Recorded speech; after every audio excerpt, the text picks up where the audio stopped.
Hello, welcome back to Mercury Academics.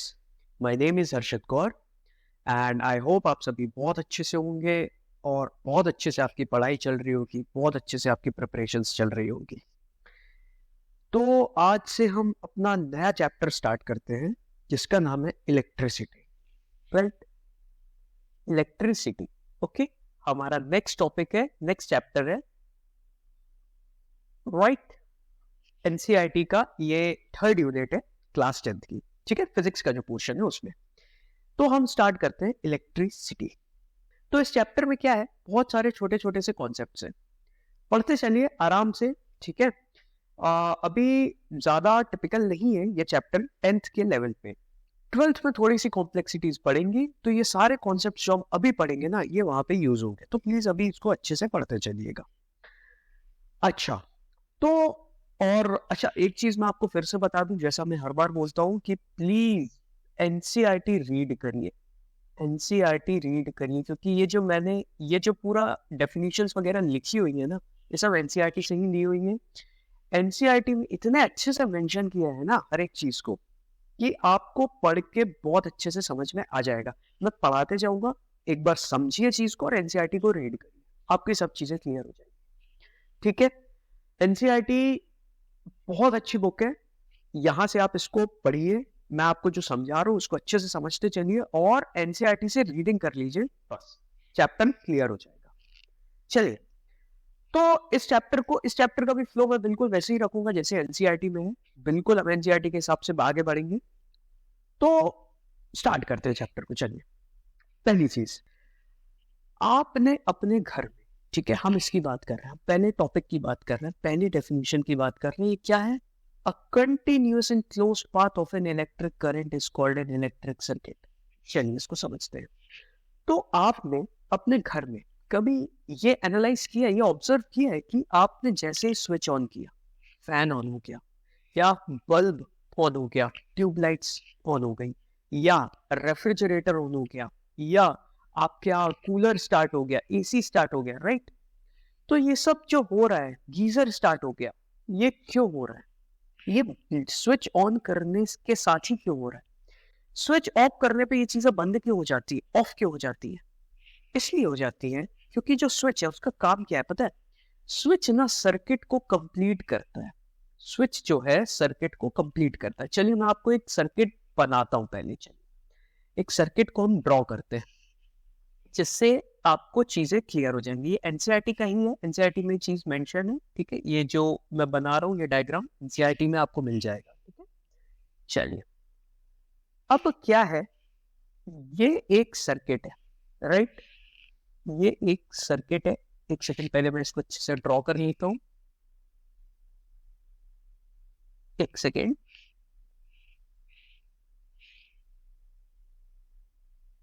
ये देखिए, इसको मैं इसलिए अच्छे से ड्रॉ कर रहा हूं क्योंकि इससे रिलेटेड अभी काफी चीजें हमको पढ़नी है। ओके, इसलिए मैं इसको थोड़ा सा अच्छे से ड्रॉ कर रहा हूं। चलिए, अब हम चीजों को समझते हैं। ठीक है, परेशान मत होइएगा कि ये सब क्या हो रहा है, ये क्या है, वगैरह वगैरह। अभी हम हर एक चीज को धीरे धीरे, एनसीईआरटी मैंने बताया ना, एनसीईआरटी के फ्लो के हिसाब से हम चलेंगे। एनसीईआरटी में जैसा फ्लो है वैसे ही हम चीजों को समझेंगे। चलिए, अब ये क्या है? ये जो है ना, ये स्विच, स्विच क्या करता है? स्विच सर्किट को कंप्लीट करता है। जैसे ही मैंने स्विच ऑन किया तो सर्किट कंप्लीट हुआ, तो जो सर्किट है ना उसमें करंट फ्लो होने लगता है।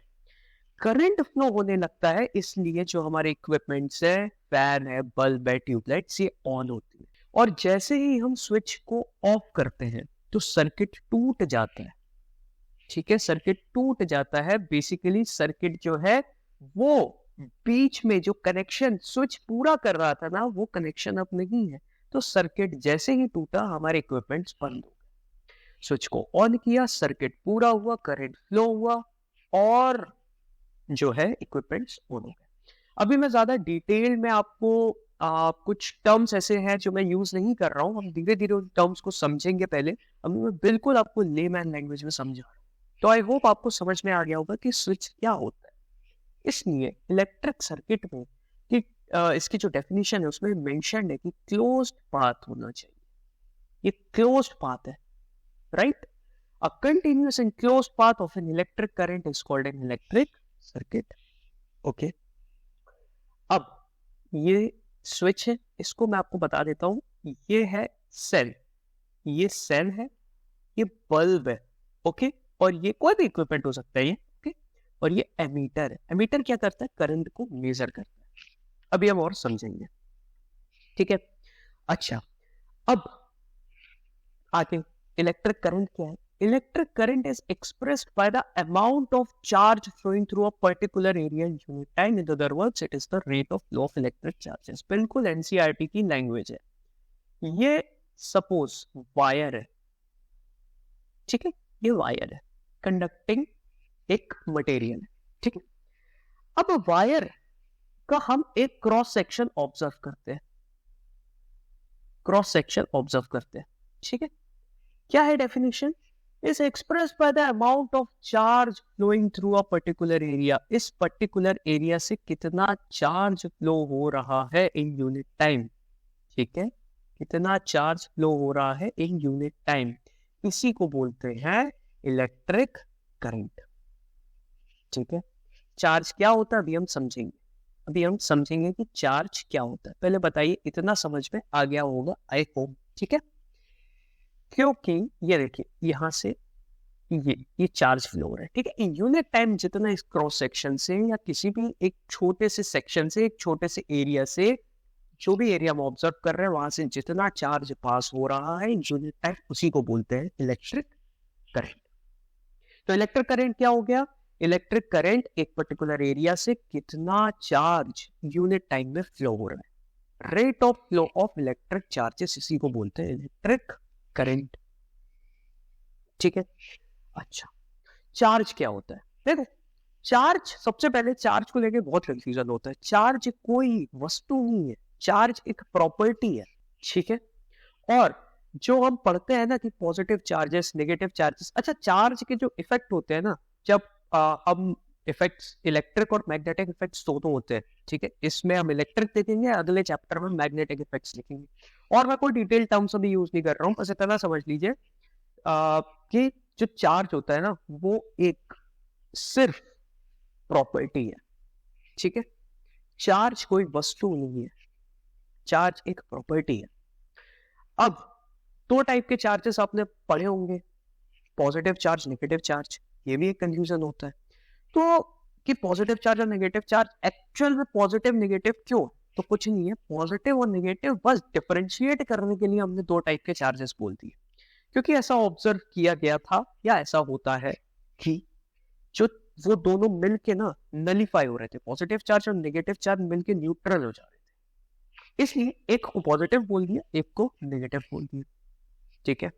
अब नेगेटिव चार्जेस कहाँ प्रेजेंट होते हैं? नेगेटिव चार्जेस इलेक्ट्रॉन्स के ऊपर प्रेजेंट होते हैं और पॉजिटिव चार्जेस प्रोटॉन्स के ऊपर, ठीक है।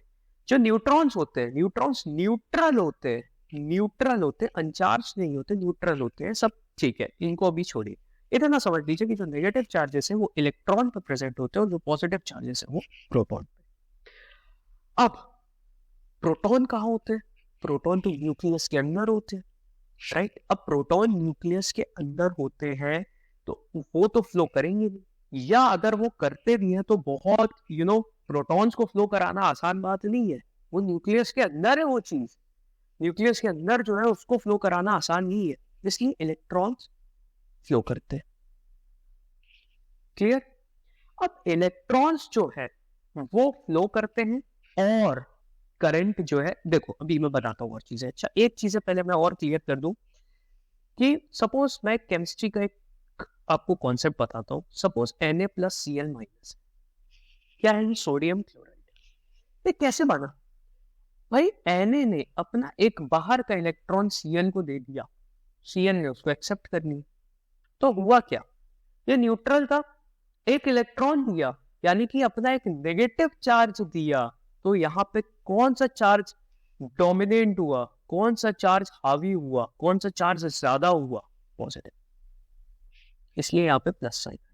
अब ये भी न्यूट्रल था, इसने एक माइनस चार्ज लिया, तो इसने एक इलेक्ट्रॉन लिया, इसने एक इलेक्ट्रॉन जैसे ही लिया इसके ऊपर माइनस चार्ज ज्यादा हो गया, इसलिए ये माइनस साइन दिख रहा है। सो नट शेल में बेसिकली क्या है, और डिटेल में हम नहीं जा रहे हैं, केमिस्ट्री का टॉपिक है, बट नट शेल में जो मुझे बताना है वो ये है कि इलेक्ट्रॉन को देते हैं, अगर इलेक्ट्रॉन को डोनेट किया, लूज किया तो प्लस साइन आता है, और इलेक्ट्रॉन को गेन किया, लिया इलेक्ट्रॉन को, तो माइनस साइन।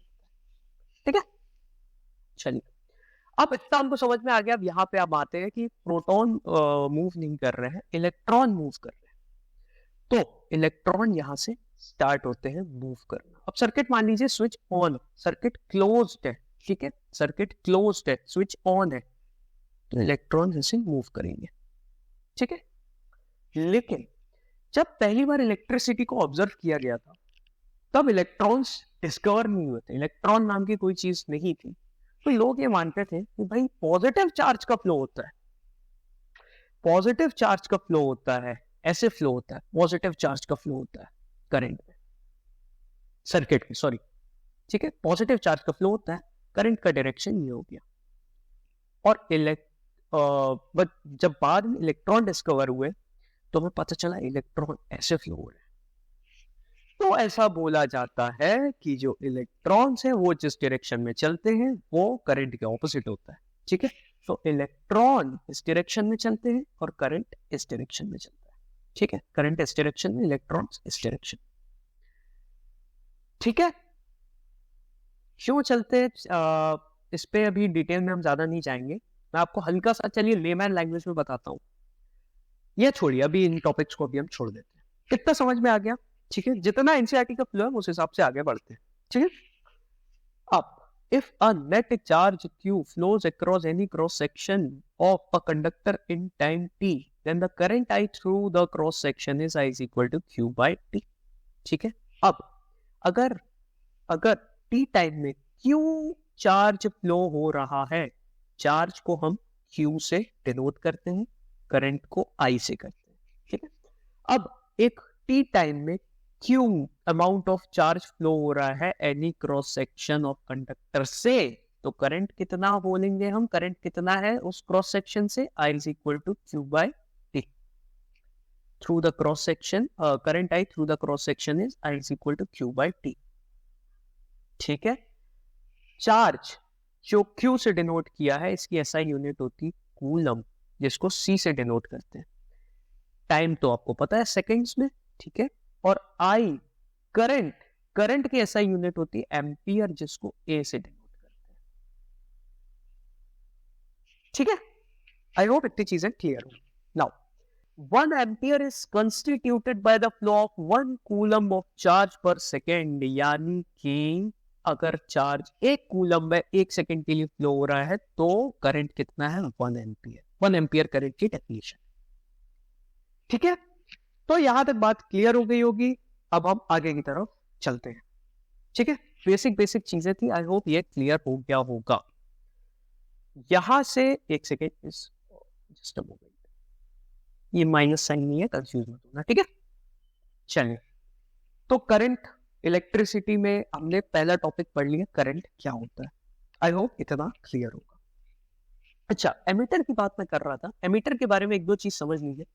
करंट को मेजर करता है, ये पहली चीज, करंट को मेजर करता है। दूसरी चीज, ये हमेशा सर्किट में सीरीज में लगता है, सीरीज पैरेलल में अभी आपको बताऊंगा बाद में जब हम रेजिस्टेंस की बात करेंगे, रेजिस्टर्स की बात करेंगे, ठीक है। अभी इतना समझ लीजिए, जब हम रेजिस्टर्स को अभी सीरीज और पैरेलल में कनेक्शन होगा अभी, ठीक है, अभी हम आगे की क्लासेस में उसको पढ़ेंगे कि रेजिस्टर्स सीरीज में और पैरेलल में लग रहे हैं, तो सीरीज और पैरेलल में भी आपको बताऊंगा। अभी इतना समझ लीजिए कि एमीटर जो होता है वो सर्किट में सीरीज में लगता है। ऑलराइट, इतना समझ में आ गया होगा आई होप। नेक्स्ट टॉपिक पे हम चलते हैं।